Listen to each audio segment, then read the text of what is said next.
Assalamualaikum warahmatullahi wabarakatuh. Apa kabar anak-anakku semua? Mudah-mudahan senantiasa dalam keadaan sehat, kuat, serta tetap semangat ya. Meskipun situasinya saat ini belum kondusif, tapi kita tetap harus melakukan proses pembelajaran bagaimanapun caranya. Salah satunya bisa kita manfaatkan TikTok. Yuk, daripada joget-joget, mari kita belajar. Oke? Baik. Pada kesempatan kali ini Pak Pen akan bercerita tentang penerapan nilai-nilai Pancasila yang ada di rumah. Oke? Kita akan simak videonya berikut ini. Oke? Oke anak-anakku semuanya, Ananda tentu sudah tidak asing lagi dengan Pancasila. Bener gak? Ya, udah pasti dong. Pancasila hafalkan? Yang pertama, ketuhanan yang Maha Esa. Yang kedua, kemanusiaan yang adil dan beradab. Yang ketiga, persatuan Indonesia. Keempat, kerakyatan yang dipimpin oleh hikmah kebijaksanaan dalam permusyawaratan perwakilan. Dan yang kelima, terakhir adalah keadilan sosial bagi seluruh rakyat Indonesia. Baik, pada kesempatan ini anak-anakku, yang harus dipahami itu adalah yang pertama, nilai-nilai ketuhanan. Yang kedua, nilai-nilai kemanusiaan. Yang ketiga, nilai-nilai persatuan. Yang keempat adalah nilai-nilai musyawarah. Dan yang kelima adalah nilai-nilai keadilan. Bagaimana penerapannya di rumah? Ayo kita lanjut ya. Yang pertama, nilai ketuhanan. Nilai ketuhanan tentu sudah berkaitan dengan penerapan nilai-nilai keyakinan yang kita anut ya. Kalau orang Islam sudah pasti pedomannya mengacu kepada Al-Quran dan hadis.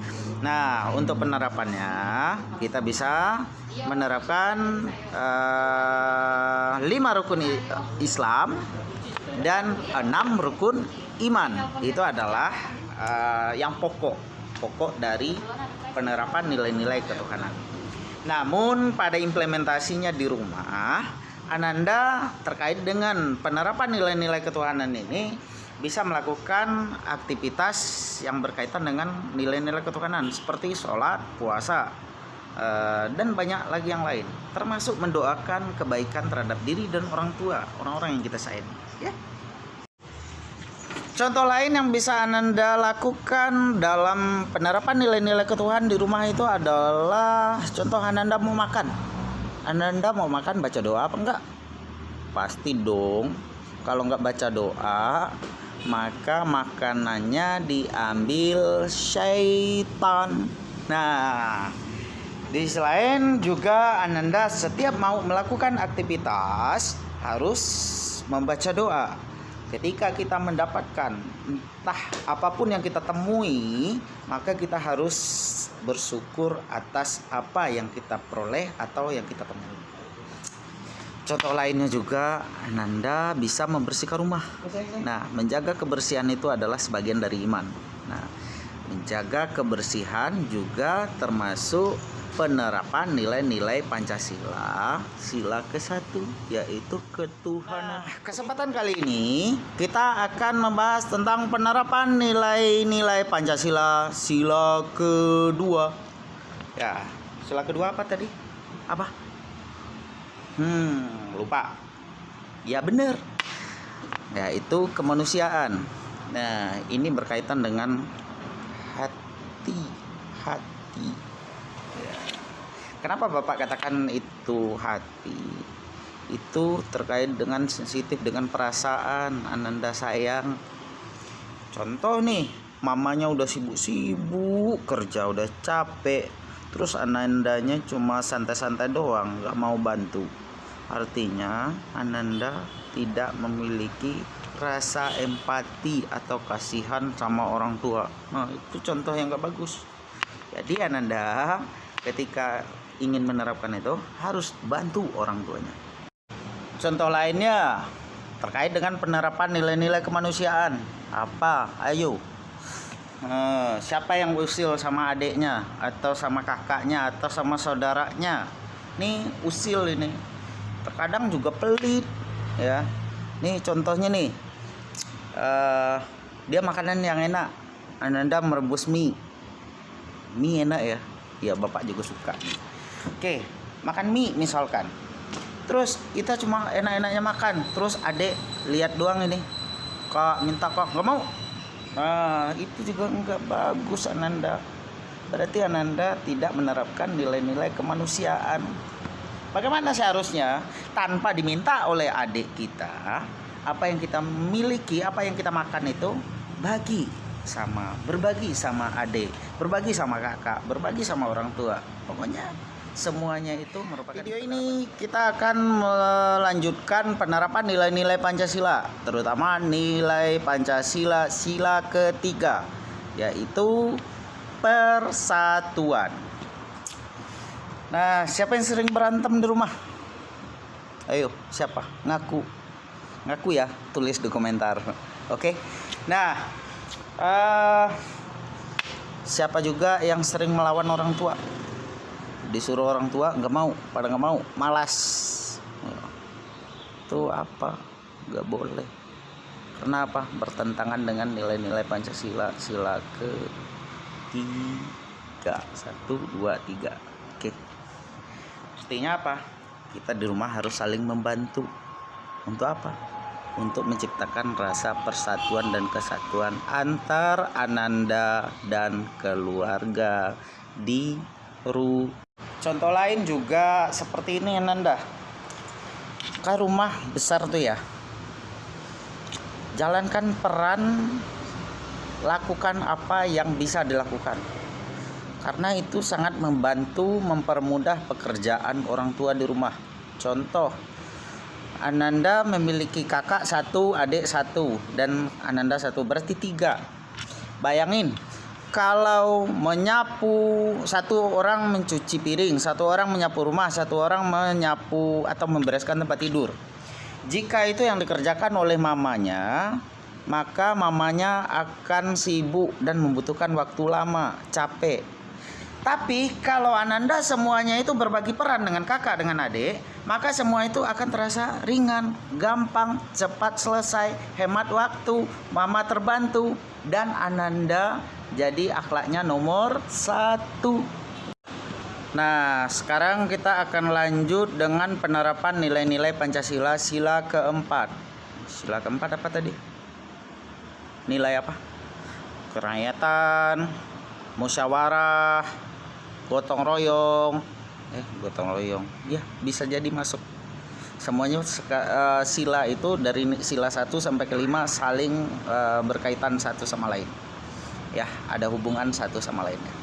Oke, kita fokus ke nilai-nilai sila Pancasila sila keempat, yaitu dengan musyawarah. Ananda semuanya, orang tua pernah nggak ketika Ananda mau beli baju, sepatu atau tas, pernah nggak nanya seperti ini? Nah, Ananda mau beli sepatu warna apa? Kemudian tasnya warna apa? Kemudian mau makan apa? Pernah nggak? Nah, itu Ananda salah satu penerapan nilai. Atau contoh lain juga bisa seperti ini Ananda, dimana orang tua mau ngajak Ananda liburan nih. Kira-kira libur semester besok kita mau liburan kemana? Ada yang bilang ke Padang, ada yang bilang ke Jakarta, ada yang bilang udah di rumah aja. Nah, semua itu dimusyawarahkan untuk apa? Untuk mencari kata sepakat. Ketika kata sepakat itu sudah didapat, maka itu adalah kunci dari penerapan nilai-nilai sila keempat. Jadi Ananda, segala sesuatu yang harus atau yang akan dilakukan itu yang memberi dampak terhadap orang banyak, maka sebaiknya harus dilakukan secara musyawarah. Karena musyawarah kunci utama dalam menjaga keutuhan keluarga, masyarakat, bangsa, dan negara. Oke. Baik, sekarang kita masuk kepada penerapan nilai Pancasila sila kelima yang terakhir, ya. Tadi apa? Kalau nggak salah nilai keadilan ya. Adil itu apa sih? Sama banyak, sama besar, sama kecil? Enggak. Nilai itu adalah menempatkan segala sesuatu sesuai porsinya. Itu yang adil. Banyak yang salah kaprah Ananda semuanya. Kadang mengatakan, mama ini nggak adil. Kok adik dibelikan ini, dibelikan mainan robot, sementara aku enggak. Mama ini nggak adil. Apakah itu yang disebut adil? Enggak Ananda. Karena Ananda mungkin saja dibelikan tas, sepatu, buku, dan lain-lainnya. Karena itu kebutuhan Ananda sekolah. Sementara adik hanya untuk main. Nah, contoh lain misalkan gini Ananda. Yang dikatakan adil itu ya, mamanya ngasih ini, masih beban atau nyuruh angkut air 1 ember 20 liter kepada Ananda. Terus demi keadilan, maka adik yang masih berusia di bawah Ananda yang jauh ya, dikasih juga 20 liter. Kira-kira mamanya adil apa enggak? Itu bukan adil, tapi stres.